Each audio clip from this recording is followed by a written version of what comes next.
તો અમદાવાદમાં પણ 31st ને લઈને પોલીસ ડ્રાઈવ યોજવામાં આવી રહી છે। શહેરના તમામ અલગ અલગ વિસ્તારોમાં ટીમ બનાવીને ડ્રાઈવ યોજવામાં આવી રહી છે।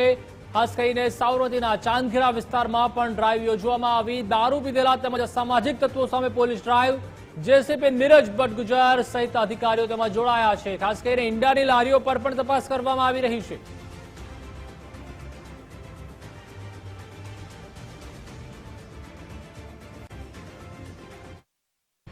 31મી ડિસેમ્બરના તહેવારને લઈને પોલીસ છે તેમણે સમગ્ર અમદાવાદની અંદર સઘન ચેકિંગ છે તે હાથ ધર્યું છે। ખાસ તો જો વાત કરીએ તો સમગ્ર શહેરની અંદર તમામ વાહનો છે તેને પણ ચેક કરવામાં આવી રહ્યા છે। દારૂ પીધેલા કોઈ મળે છે કે કેમ, સાથે જ અસામાજિક તત્વોનો આતંકની શું પરિસ્થિતિ છે તે તમામ સ્થિતિને લઈને શહેરની અંદર ચેકિંગ હાથ ધરવામાં આવી રહ્યું છે।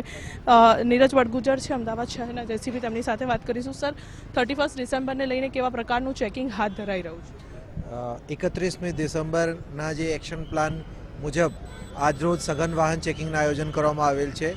એમાં જુદા જુદા પોઈન્ટ ઉપર સાબરમતી અને ચાંદખેડા વિસ્તારમાં પોલીસ દ્વારા ચેકિંગ કરવામાં આવી રહી છે અને ડ્રિંક એન્ડ ડ્રાઈવને ખાસ ચેકિંગ કરવા માટે બ્રેથ એનાલાઇઝરનો ઉપયોગ કરવામાં આવી રહ્યા છે। ખાસ અસામાજિક તત્વોને લઈને પણ અનેક રજૂઆતો મળી હતી, તેને લઈને કેવા પ્રકારનું ચેકિંગ હાથ? જી, કેટલીક રજૂઆતો જે ઈંડાની લારી અને નોનવેજની લારી ઉપર અસામાજિક તત્વો બેસે છે એ બાબતે મળી હતી અને આજે ત્યાં જે શંકાસ્પદ ઇસમોની ચેકિંગ કરવામાં આવી અને તેના બ્રેથ એનાલાઇઝર્સે ચેકિંગ કરવામાં આવેલ છે।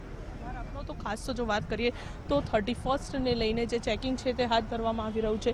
સાથે જ જો વાત કરવામાં આવે તો અમદાવાદ શહેરના તમામ મુખ્ય જે પોઈન્ટ આવેલા છે તે તમામ જગ્યાઓ ઉપર આ પ્રકારનું ચેકિંગ છે તે હાથ ધરવામાં આવ્યું છે। કોઈ દારૂ પીધેલી હાલતમાં મળે છે કે કેમ, તેમજ દારૂની બોટલ મળે છે કે કેમ, તે તમામ અલગ અલગ વસ્તુઓને લઈને ખાસ જે ચેકિંગ છે તે પોલીસ દ્વારા હાથ ધરવામાં આવી રહ્યું છે। સાથે જ જો વાત કરીએ તો 31મી ઉજવણીને લઈને ક્યાંક પોલીસને પણ એવી શંકા હોય છે કે શહેરમાં મોટા પ્રમાણમાં દારૂની હેરાફેરી થતી હોય છે અને તેને જ લઈને પોલીસ જે છે તે અત્યારથી સક્રિય થઈ છે તેમ જોવા મળી રહી છે। કેમેરામેન અંકિત દવે સાથે રીમા દોશી, ગુજરાત ફર્સ્ટ, અમદાવાદ।